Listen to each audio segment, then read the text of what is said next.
And welcome back to The Factor Uncensored. We're continuing our coverage on a deadly stabbing case out of Frisco, Texas.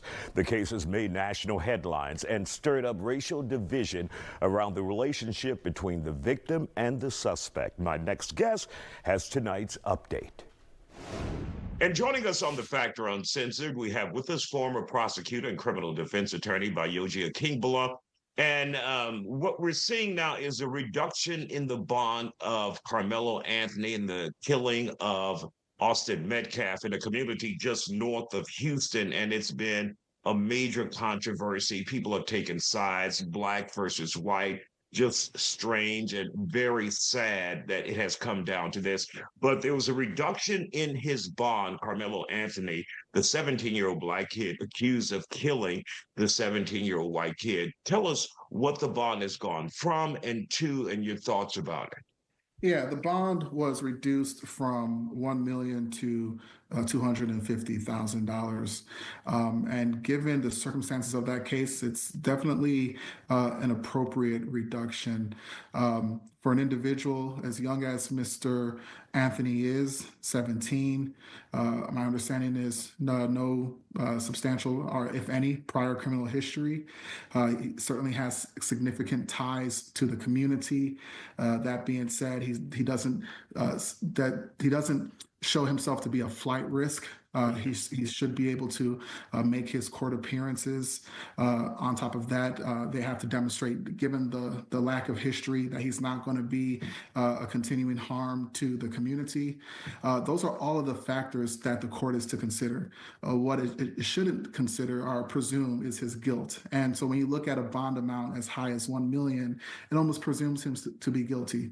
And certainly we've heard through various outlets that there is a self-defense claim that's being raised, and he's entitled to raise that defense. And so while he's raising that defense, the court needs to give him an opportunity to be able to bond out, which will make it a lot more better for him in terms of preparing for his upcoming trial. Now, we know there has been a racial divide in this case with the suspect being black, the victim being white. Was there a rush to judgment when this bond was initially set at $1 million? Well, did the public play a role in the judge deciding that or the magistrate deciding that? Well, I certainly never want to get into the mind of a judge. Different judges have different criteria in terms of how they would like to establish a bond amount. It is a murder case, and we do typically see for murder cases, bonds tend to be substantially higher compared to other alleged crimes. And it's also one that garnered a lot of public media attention. And certainly judges who, in Texas anyways, have to be elected, sometimes that is in the back of their mind, the media attention. They want to make sure that they're not looking, especially in a conservative state such as Texas, that they're not looking, quote unquote, soft on crime. So sometimes that does influence a judge's decision to increase a bond amount, although it shouldn't. But if we were to be frank, that human element, that political element does certainly play a factor in these decisions. Will this be a tough trial on both the criminal defense side and the prosecution side because the community is so torn about it, the country is torn about it, and because there's that racial element? Is that a tough case to handle? Yeah, I believe so. I've tried cases where there have been for once, two different cases I can think of where someone shot an unarmed individual and we claimed self-defense and we did it successfully. There's certainly room for a self-defense claim to be made, even when the individual, the aggressor, is unarmed. That being said, as you mentioned, there are some racial tension that comes from this case. And as a defense attorney, you want to be mindful of that. You want to be mindful of what type of juror would be unfair.